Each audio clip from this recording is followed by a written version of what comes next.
आइए आज हम बात करते हैं बाइलियरी ट्रैक्ट डिजीज़ की। तो जो हमारा बाइलियरी ट्रैक्ट है, इसके डिजीज़ की हम बात करने वाले हैं। तो देखिए बाइल हमारा लिवर में सिंथेसिस होता है और ये देखिए हमारी लेफ्ट बाइल डक्ट और ये देखिए राइट बाइल डक्ट, ठीक है। तो लेफ्ट बाइल डक्ट और राइट बाइल डक्ट और उसके बाद फिर देखिए कॉमन हिपैटिक डक्ट ये हो गई और फिर ये देखिए इधर से हमारी सिस्टिक डक्ट आती है। जब ये मैच करती है तो ये हो जाती है हमारी कॉमन बाइल डक्ट। देखिए पूरी हमारी कॉमन बाइल डक्ट है और उसका बाद फिर यहाँ पे ड्रेन हो जाती है मेन पेनक्रियाटिक डक्ट में और फिर ये यहाँ से आ जाते हैं एम्पुला ऑफ वेटर के थ्रू स्फिंक्टर ऑफ ऑडी पे और यहाँ से रिलीज हो जाती है ड्यूडेनम में, ठीक है। लेकिन हमको इसी में जो इसका पाथवे है इसमें हमको ब्लॉकेज देखने को मिलेगा। तो यही यहाँ पे बात किया गया कि बाइलियरी ट्रैक्ट डिजीज, यहाँ पे बाइलियरी ट्रैक्ट डिजीज की बात करें इनको क्या क्या देखने को मिलता है। तो देखिए हम 3 डिजीज की बात कर रहे हैं, प्राइमरी स्क्लेरोसिंग कोलेंजाइटिस और प्राइमरी बाइलियरी कोलेंजाइटिस और सेकेंडरी बाइलियरी सिरोसिस। तो इन 3 की बात कर रहे हैं और तीनों में देखिए हमको मेन चीज क्या देखने को मिलेगी कि may present with pruritus, jaundice, dark urine, light colour stool, hepatosplenomegaly, ठीक है। तो ये सारी चीजें हमको देखने को मिलेंगी। क्यों देखने को मिलेंगी? क्योंकि देखिए इसमें मोस्टली हमको क्या देखने को मिलता है, ब्लॉकेज देखने को मिलता है। यानी ये जो इसका फ्लो है बाइल का, ये बाइल का फ्लो प्रॉपर नहीं हो पाता है और जब बाइल का फ्लो प्रॉपर नहीं हो पाएगा तो हमको ये सारी चीजें देखने को मिलेंगी। क्यों देखने को मिलेंगी? देखिए प्रूराइटिस क्यों देखने को मिलेगा? क्योंकि हमारी जो बाइल होती है इसका कंपोनेंट होता है बाइल साल्ट और ये बाइल साल्ट ये प्रूराइटिस कॉज कराता है। और जब हमको यहाँ पे बाइलियरी ट्रैक्ट में यहाँ पे देखिए डिजीज देखने को मिलेगी तो इसका फ्लो प्रॉपर नहीं हो पाएगा, इस वजह से बाइल साल्ट का एक्युमुलेशन होगा और ये बाइल साल्ट की वजह से हमको प्रूराइटिस देखने को मिलेगा। और जॉइंडिस क्यों देखने को मिलेगी? क्योंकि यहाँ पे हमको फ्लो में ऑब्स्ट्रक्शन देखने को मिल रहा है, इस वजह से यहाँ पे जब फ्लो में ऑब्स्ट्रक्शन देखने को मिलेगा तो हमको जॉइंडिस देखने को मिलेगी। और डार्क यूरिन की रीजन क्या है? क्योंकि जब यहाँ से बाइल इधर नहीं जा रहा है तो बाइल जितना भी बन रहा है ये बाइल जो है सीधा ये हमारे सिस्टमिक सर्कुलेशन में एब्जॉर्ब होगा और ये फीकल मैटर में बिल्कुल नहीं जा रहा है, पूरा का पूरा ये यूरिन के थ्रू एक्सक्रीट होगा। इस वजह से यूरिन का कलर डार्क हो जाएगा और देखिए स्टूल का कलर इसी वजह से लाइट हो जाएगा क्योंकि स्टूल में ये बिलीरुबिन बिल्कुल जा ही नहीं रहा है। और उसके बाद फिर देखिए हिपैटो स्प्लीनोमेगेली देखने को मिलेगा क्योंकि यहाँ पे हमको कंजेशन देखने को मिलेगा, इस कंजेशन की वजह से हमको हिपैटो स्प्लीनोमेगेली देखने को मिलेगा। तो ये सारे इसके प्रेजेंटेशन हो गए, पूरे जितनी भी बाइलियरी ट्रैक्ट डिजीज है ना सब में हमको ये प्रेजेंटेशन देखने को मिलेंगी, इसकी हम बात किए। और उसके बाद फिर देखिए क्या बताया गया, टिपिकली विद कोलिस्टेटिक पैटर्न्स ऑफ एलेप्टीज। तो हम जब सीरम की बात करेंगे ना तो सीरम में हमको कोलिस्टेटिक पैटर्न्स देखने को मिलेंगे जब हम एलेप्टी करेंगे। तो एलेप्टी में हमको क्या क्या देखने को मिलेंगे? तो देखिए कॉन्जुगेटेड बिलीरुबिन हाई देखने को मिलेगा। क्यों? क्योंकि यहाँ पे ब्लॉकेज हो गया, इस वजह से कॉन्जुगेटेड बिलीरुबिन जो होगा ये हाई होगा और कोलेस्ट्रॉल का लेवल बढ़ जाएगा क्योंकि यहाँ पे बाइल जो है ये सीक्रेट नहीं हो पा रहा है, इस वजह से कोलेस्ट्रॉल का लेवल बढ़ जाएगा। और देखिए एएलपी और जीजीटी, ठीक है, सीरम अल्कलाइन फॉस्फेट ये बढ़ जाएंगे और ये जीजीटी भी बढ़ जाएगा। क्यों बढ़ जाएंगे? देखिए ये एएलपी जो होते हैं ना, ये एएलपी यहाँ पे जो बाइल डक्ट है, बाइल डक्ट की जो एपिथेलियम है ना इसमें एएलपी प्रेजेंट होते हैं और जब हमको इसकी डिजीज देखने को मिलती है ना तो इसकी इंजरी हो जाती है, इस वजह से एएलपी हमको सीरम में ज़्यादा देखने को मिलते हैं। और सेम यही मैकेनिज्म है कि हमको जीजीटी यहाँ पे ज़्यादा देखने को मिलते हैं क्योंकि यहाँ पे बाइलियरी ट्रैक्ट में जीजीटी एंजाइम प्रेजेंट होते हैं, गामा ग्लूटामाइल ट्रांसफरेज, ठीक है। तो ये एंजाइम यहाँ प्रेजेंट होते हैं और जब इसकी इंजरी होगी तो ये भी हमको सीरम में ज़्यादा देखने को मिलेंगे। तो ये सारे उसमें हमको देखने को मिलेगा। तो हम यहाँ पे कॉमन प्रेजेंटेशन बता दिए। अब देखिए हम बताते हैं कि प्राइमरी स्क्लेरोसिंग कोलेंजाइटिस में क्या होता है। तो देखिए प्राइमरी स्क्लेरोसिंग कोलेंजाइटिस में ये होता है कि जो हमारी नॉर्मल बाइलियरी ट्रैक्ट है इसमें देखिए हमको क्या देखने को मिलेगा कि यहाँ पे ना स्ट्रक्चर का फॉर्मेशन देखने को मिलेगा, जगह जगह स्ट्रक्चर का फॉर्मेशन देखने को मिलेगा, स्ट्रक्चर का फॉर्मेशन देखने को मिलेगा। फिर देखिए डायलेशन देखने को मिला, इस तरह से देखने को मिलता है, स्ट्रक्चर डायलेशन ऐसा देखने को मिलता है। यानी यहाँ पे फाइब्रोसिस हो जाती है। नाम से ही हम देखें तो देखिए नाम से क्या हुआ कि ये प्राइमरी होगा। तो प्राइमरी मतलब इसका कोई खास हो नहीं पता है, मोस्टली ये इडियोपैथिक होता है, ठीक है। तो खास हो नहीं पता है लेकिन यहाँ पे हमको स्क्लेरोसिंग देखने को मिलेगा। तो स्क्लेरोसिंग क्या होगा कि स्क्लेरोसिंग हम बोलते हैं स्टिफनेस को। तो यहाँ पे बाइलियरी ट्रैक्ट जो होंगी जगह जगह स्टिफ हो जाएंगी। और कोलेंजाइटिस, कोलेंजाइटिस कोलन से देखिए हो गया हमारा बाइलियरी ट्रैक्ट और आइटिस से क्या हो गया, इन्फ्लामेशन। तो बाइलियरी ट्रैक्ट का इन्फ्लामेशन होगा जिसमें हमको स्टिफनेस देखने को मिलेगी और ये प्राइमरी होगी।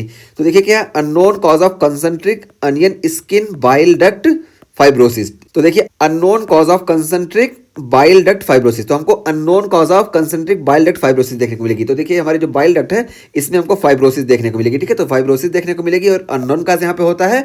और यहाँ पे देखिए हमको अनियन स्किन देखने को मिलता है। तो अनियन स्किन क्या है कि ये जो हमारी बाइल डक्ट है ना, जब इसमें फाइब्रोसिस हो जाएगी तो ये एकदम सिकुड़ जाएंगे, एक दूसरे से चिपक जाएंगी। यहाँ पे देखिए हम दिखाएं, ये देखिए जब यहाँ पे फाइब्रोसिस होगी ना तो ये बिल्कुल एक दूसरे से चिपक जाएंगी। और जब इसको हम काटेंगे ना, क्रॉस सेक्शन इसका देखेंगे तो क्रॉस सेक्शन में हमको ऐसे ऐसे देखेंगी, ऐसे ऐसे इसमें कई लेयर हो जाती हैं क्योंकि यहाँ पे फाइब्रोसिस हो गई है। तो इसी को हम बोलते हैं अनियन स्किन अपीयरेंस।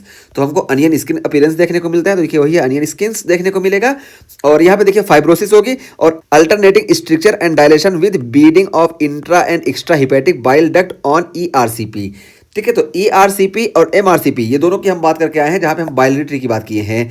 तो ERCP में भी और MRCP में भी हमको क्या होगा कि यहाँ पे देखिए स्ट्रक्चर भी देखने को मिलेगा, फिर डायलेशन देखने को मिलेगा, स्ट्रक्चर देखने को मिलेगा, फिर डायलेशन देखने को मिलेगा। तो ऐसा ऐसा देखने को मिलता है और इसी को हम बोलते हैं बीडिंग अपीयरेंस। देखिए इस तरह होगा ना, तो इसको हम बीडिंग अपीयरेंस बोलते हैं। तो यही हमको यहाँ पे देखने को मिलता है प्राइमरी स्क्लेरोजिंग कोलेंजाइटिस में।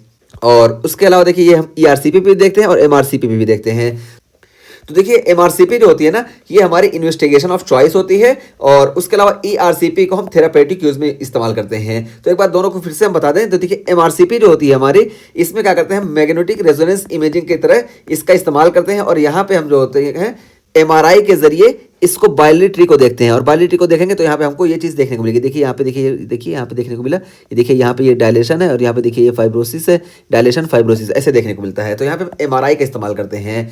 और ERCP में हम क्या करते हैं कि हम यहाँ पे देखिए एंडोस्कोपिक रेट्रोग्रेड कोलिंजियो पेनक्रियाटोग्राफी। तो यहाँ पे देखिए हम एंडोस्कोप डालते हैं और एंडोस्कोप देखिए यहाँ पे हम डालते हैं इस तरह से।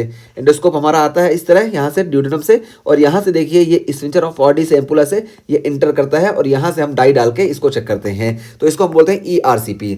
तो ERCP ये मिनिमली इन्वेजिव है, जबकि MRCP ये रेडियोलॉजिकली ओनली है। तो यहाँ पे हम ERCP में जब डाई डालेंगे उसके बाद हम डायग्नोसिस करते हैं। तो ये ERCP जो होता है ये हमारा थेराप्यूटिक भी होता है और डायग्नोस्टिक भी होता है, लेकिन ये MRCP जो होता है ये ओनली डायग्नोस्टिक होता है। तो हम पहले पता करने के लिए MRCP ही करते हैं। इसी वजह से इन्वेस्टिगेशन ऑफ चॉइस हमारी जो होती है MRCP होती है कि कहाँ कहाँ स्ट्रक्चर है या नहीं है। ठीक है, तो इन्वेस्टिगेशन ऑफ चॉइस MRCP होगी। और गोल्ड स्टैंडर्ड टेस्ट हम बोले ना, तो गोल्ड स्टैंडर्ड हम यहाँ पे ERCP को बोलते हैं, क्योंकि जब हम इससे करते हैं और इससे हमको कंफर्मेशन देखने को मिलता है तो हम फौरन इसका थेरेपेटिक ट्रीटमेंट भी कर लेते हैं, क्योंकि यहाँ पे हम स्टंटिंग वगैरह ERCP से कर सकते हैं। तो ये हम बेसिक चीज़ बता दिए। और ये देखिए इसकी एपिडेमोलॉजी की बात की गई कि classically in middle as male with ulcerative colitis. तो ये देखिए मेल में ज़्यादा कॉमन देखने को मिलेगा, पहली चीज़ हुई। और ये अल्सरेटिव कोलाइटिस से बहुत ही ज़्यादा एसोसिएट होता है। तो देखिए classically in middle age males with ulcerative colitis. और उसके बाद फिर देखिए एडिशनल फीचर इसमें क्या है कि एसोसिएटेड विद अल्सरेटिव कोलाइटिस, बताया ना कि बहुत ज़्यादा एसोसिएट होता है अल्सरेटिव कोलाइटिस में। और जब हम अल्सरेटिव कोलाइटिस की बात किए थे ना, वहाँ पे भी हम बताए थे कि अल्सरेटिव कोलाइटिस जो होता है ये एसोसिएट होता है प्राइमरी स्क्लेरोजिंग कोलेंजाइटिस से। तो यही चीज़ है कि एक दोनों से एसोसिएट होते हैं। और इस वजह से देखिए यहाँ पे MPO अनका और P अनका पॉजिटिव देखने को मिलते हैं और IgM भी यहाँ पे इंक्रीज देखने को मिलता है, क्योंकि यहाँ पे इम्यून रिएक्शन स्टार्ट हो जाती है। और can lead to secondary biliary cirrhosis, और ये सेकेंडरी बाइलरी सिरोसिस कॉज कर सकता है। अभी हम बताएं कि सेकेंडरी बाइलरी सिरोसिस क्या होता है और ये कैसे कॉज करता है। और उसका फिर देखिए बताया गया कि increase risk of cholangiocarcinoma and gall bladder cancer. तो देखिए यहाँ पे हमको कोलेंजियोकार्सिनोमा और गॉल ब्लैडर के कैंसर का ज्यादा देखने को मिलता है। तो कोलेंजियोकार्सिनोमा क्या हुआ, कोलेंजियो, तो यहाँ से हमको पता चला कि बाइल डक्ट की बात की जा रही है, और कार्सिनोमा, तो बाइल डक्ट का जो कार्सिनोमा होता है इसको हम कोलेंजियोकार्सिनोमा बोलते हैं, और गॉल ब्लैडर कैंसर, तो दोनों का चांस हमको ज्यादा देखने को मिलता है प्राइमरी स्क्लेरोजिंग कोलेंजाइटिस के केस में। तो ये हमारा प्राइमरी स्क्लेरोजिंग कोलेंजाइटिस का टॉपिक कंप्लीट हुआ। यहाँ पे हम बता दिए कि यहाँ पे हमको अनियन स्किन अपीयरेंस देखने को मिलता है और यहाँ पे स्ट्रक्चर का फॉर्मेशन हो जाता है, मल्टीपल स्ट्रक्चर, इसी वजह से हमको ब्लीडिंग अपीयरेंस देखने को मिलता है। ठीक है, और ये इंट्रा और एक्स्ट्रा हिपैटिक दोनों जगह देखने को मिल सकता है। और यहाँ पे इन्वेस्टिगेशन ऑफ चॉइस की बात करें तो MRCP होता है, और गोल्ड स्टैंडर्ड टेस्ट की बात करें तो ये ERCP होता है। और ये बहुत ज़्यादा एसोसिएट होता है अल्सरेटिव कोलाइटिस से। तो ये अब प्राइमरी स्क्लेरोजिंग कोलेंजाइटिस के बाद हम बात करते हैं प्राइमरी बाइलरी कोलेंजाइटिस। और यहाँ पे देखिए इस इमेज को हम बता दें, ये हमारा ERCP है। क्यों ERCP है, क्योंकि देखिए यहाँ पे हमारा एंडोस्कोप आसानी से विजुअल है। ठीक है, और ERCP हम बताया कि एंडोस्कोपिक रेट्रोग्रेड कोलिंजियो पेनक्रियाटोग्राफी होता है। ठीक है, तो यहाँ पे हम ये चीज़ किए। और एक चीज़ और हम बताएं, MRCP में हम MRI का इस्तेमाल करते हैं, इस वजह से उसकी इमेज थोड़ी ज़्यादा क्लियर होती है बनिस्बत ERCP के। तो इस तरह से हम ये डिफ्रेंशिएशन भी कर लेंगे।